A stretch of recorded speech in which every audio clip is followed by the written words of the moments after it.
Prime Minister Giuseppe Conte has been questioned by prosecutors from northern Italy after relatives of COVID-19 victims demanded an inquiry into alleged government negligence. The prosecutors traveled to Rome from Bergamo, the city near Milan worst hit by coronavirus before the whole country was locked down in March. The talks with Mr. Conte lasted about 3 hours. The Interior and Health ministers are also being questioned. The focus is the lockdown policy.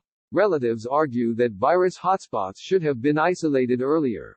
50 legal complaints have been filed at the Bergamo prosecutor's office by a citizens group called Noi Denunceremo, We Will Report. The group consists of bereaved relatives of COVID-19 victims, who say 2 Lombardy towns, Alzano and Nembro, should have been declared red zones as soon as the outbreaks were detected there. It is the first legal group action in Italy triggered by the pandemic. But the Lombardy region is governed by the right-wing opposition League Party, and many have blamed them, rather than the central government, for alleged failures in the coronavirus response.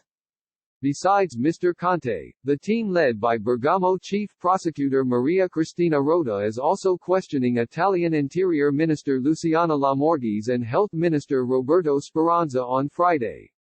They aim to determine if there are grounds for any charges of criminal negligence, and whether the decision on a lockdown should have been taken by politicians in Rome or Lombardy.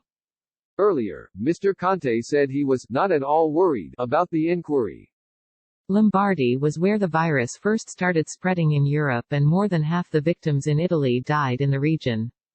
On Thursday, Italy's official coronavirus death toll stood at 34,114, the second highest figure in Europe after the UK, and fourth highest in the world. But Italy's infection rate has been brought down, enabling the authorities to gradually ease draconian restrictions. Mr. Conte said, "I will conscientiously set out all the facts of which I have knowledge. I am not at all worried. All investigations are welcome. The citizens have the right to know and we have the right to reply." In a BBC interview in early April, Mr. Conte denied claims that he had underestimated the crisis.